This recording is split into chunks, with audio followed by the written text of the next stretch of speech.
Train যাতায়াত করার সময় যাতে হাতির পাল রেল লাইনে ঢুকে না পড়ে এবং দুর্ঘটনা না ঘটে সেটা নিশ্চিত করতেই একটি বিশেষ ডিভাইস বসানো হচ্ছিল 6ই মার্চ। ডিভাইসটির নাম ইন্ট্রুশন ডিটেকশন সিস্টেম বা আইডিএস। ট্রেনের ধাক্কায় হাতির মৃত্যু রুখতে উত্তরবঙ্গের বিভিন্ন জায়গায় লাগানো হচ্ছে এই ডিভাইসটি। রেলের আধিকারিকরা আলিপুরদুয়ার জংশনে এর উদ্বোধন করেন। আর এই উদ্বোধনের দিনেই ঘটল দুর্ঘটনা। হাতির আক্রমণে মৃত্যু হল রেলের অধীনে কর্মরত এক বেসরকারি কোম্পানির কর্মীর। ওই কর্মীর নাম সন্দীপ চৌধুরী। তিনি একজন অবসরপ্রাপ্ত লেফটেন্যান্ট কর্নেল। তিনি উত্তরপ্রদেশের নয়ডার বাসিন্দা। ডিভাইসের কার্যক্ষমতা খতিয়ে দেখতে দুটি কুনকি বা পোষ্য হাতিকে নিয়ে আসা হয়েছিল ওইখানে। হাতি দুটিকে নিয়ে আসা হয়েছিল চেকোবিট থেকে, যার মধ্যে একটির নাম জোনাকি এবং অন্যটির নাম মমতাজ। 6ই মার্চ দুপুরে ঘটনাটি ঘটেছে আলিপুরদুয়ার জেলার রাজাভাতখাওয়া স্টেশনের কাছে। উত্তর পূর্ব সীমান্ত রেলের জেনারেল ম্যানেজার চেতন কুমার শ্রীবাস্তব সহ সেখানে তখন উপস্থিত রেলের অন্যান্য কর্তারাও। মৃত অবসরপ্রাপ্ত কর্নেল সন্দীপ চৌধুরী ট্রেনের ধাক্কায় হাতির মৃত্যু রুখতে আইডিএস চালুর দায়িত্বে থাকা বেসরকারি সংস্থার কর্মী।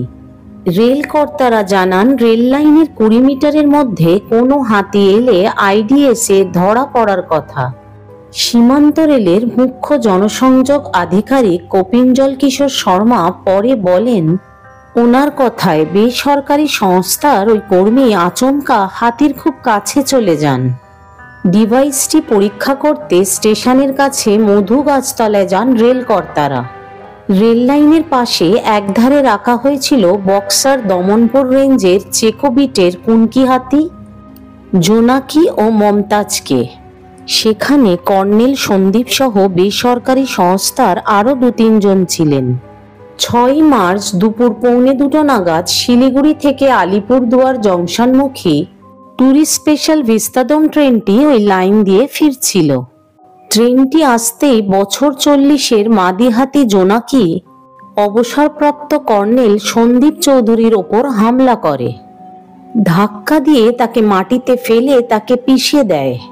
রেলের জেনারেল ম্যানেজার বলেন, উনি হাতির খুব কাছে চলে গিয়েছিলেন, তারপরে এই দুর্ঘটনা। রেল সূত্রের দাবি, কর্নেল সন্দীপ চৌধুরী মোবাইলে ব্যস্ত ছিলেন, তাই হয়তো হাতিটি হামলা করবে বোঝার সময় পাননি। বন দপ্তরের কর্তারা জানান, জোনাকির এমন আচরণের কোনো রেকর্ড নেই। সে এমন করল কেন তা নিয়ে বনকর্তারা কিছুই বলতে চাননি। তবে জোনাকির মাউথ অশীতকার্যের অভিযোগ।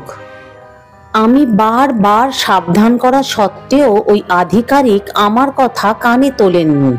তিনি এক মনে মোবাইলে কথা বলছিলেন। একদম সামনে ট্রেন আসতে দেখে জোনাকি নিরাপত্তার অভাব বোধ করে ঘাবড়ে যায়।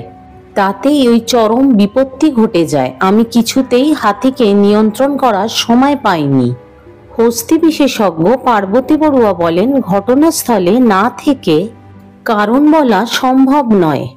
তবে মনে হচ্ছে ট্রেনের শব্দে চমকে গিয়ে বা ভিড়ে বিরক্ত হয়ে কুনকি হাতিটি এমন করে থাকতে পারে।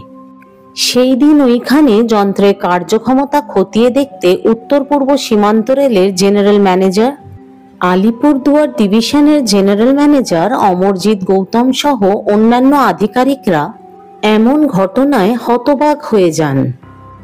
এই প্রসঙ্গে রেলের জেনারেল ম্যানেজার চেতন শ্রীবাস্তব বলেন, অত্যন্ত দুর্ভাগ্যজনক ঘটনা। এমন ঘটনা ঘটবে ভাবতেই পারছি না। জঙ্গলের বুক চিরে যাওয়া রেল লাইনে হামেশাই দুর্ঘটনার কবলে পড়ে বন্য প্রাণী।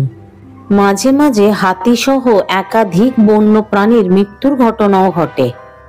তা ঠেকাতে ট্রায়াল রান চলছিল। এই ঘটনার প্রেক্ষিতে আপাতত ছুটিতে পাঠানো হয়েছে জোনাকি নামের হাতিটিকে।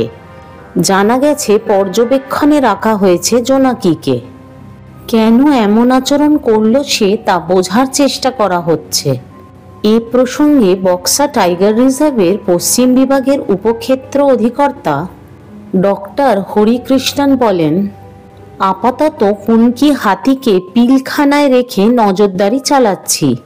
এমতো অবস্থায় রেল চাইলেও মহড়ার কারণে হাতি দিতে পারবো কিনা সে বিষয়ে কোনো সিদ্ধান্ত হয়নি। তবে জোনাকি অত্যন্ত শান্ত প্রকৃতির হাতি। ট্রেনের হুইসেলে ও ভয় পেয়ে গিয়েছিল। সরে যাওয়ার সময় এই দুর্ঘটনা ঘটে গিয়েছে। ওই কুনকি হাতির ইতিহাসে এমন ঘটনা আগে কখনো ঘটেনি। রেলের ফটোগ্রাফার বিষয়টি প্রত্যক্ষ করে ট্রেন চলে যাওয়ার পর সবাইকে ডাকেন। সবাই ছুটে গিয়ে কর্নেল সন্দীপ চৌধুরীকে উদ্ধার করে রেল হাসপাতালে নিয়ে যান। তখনই সেখানে কর্তব্যরত চিকিৎসক তাকে মৃত বলে ঘোষণা করেন। ঘটনাটি অত্যন্ত দুর্ভাগ্যজনক ও বেদনাদায়ক। ওনার আত্মার শান্তি কামনা করি। আমার সমবেদনা রইল শোকাহত পরিবারের সাথে। এই দুর্ভাগ্যজনক ঘটনাটির কারণ আমার ব্যক্তিগত নয়, সংবাদ মাধ্যম থেকে জানা। তবুও বলি, মোবাইল ব্যবহারে সকলেরই সতর্ক থাকা খুবই দরকার। যোগাযোগ ব্যবস্থার অন্যতম হাতিয়ার হলো মোবাইল ফোন। মোবাইল ফোনের ব্যবহার এখন সর্বস্তরেই। দ্রুত যোগাযোগ ব্যবস্থার জন্য মোবাইল ফোন এত জনপ্রিয়তা লাভ করেছে। মোবাইল ফোনের ব্যবহার সভ্য জীবনের একটি অপরিহার্য ব্যবস্থা হয়ে উঠলেও এর ক্ষতিকর দিকও রয়েছে। বর্তমানে মোবাইল ফোনে 8 থেকে 80 আসক্ত হয়ে পড়েছেন, এটা ঠিক নয়। এ বিষয়ে আমাদের সচেতন হতে হবে। সমাজের সকল মানুষকে তো বটেই, এটি একটি নেশার মতো বিশেষ করে যুব সমাজকে গ্রাস করছে। উন্নত বৈজ্ঞানিক তথ্য ও প্রযুক্তির সাহায্যে দেশ ও জাতির উন্নতি দরকার, ক্ষতি নয়। উন্নত প্রযুক্তির সাহায্যে কিভাবে এগিয়ে যাওয়া যায় সেটার দিকেই লক্ষ্য রাখা সকলের উচিত। উপস্থাপনাটি যত বেশি মানুষের সঙ্গে শেয়ার করবে ততই ভালো। যত্রতত্র মোবাইল ব্যবহারের কুফল নিয়ে সচেতনতা বৃদ্ধি পাবে। চ্যানেলটিকে সাবস্ক্রাইব না করে থাকলে সাবস্ক্রাইব করে নেওয়ার অনুরোধ রইল।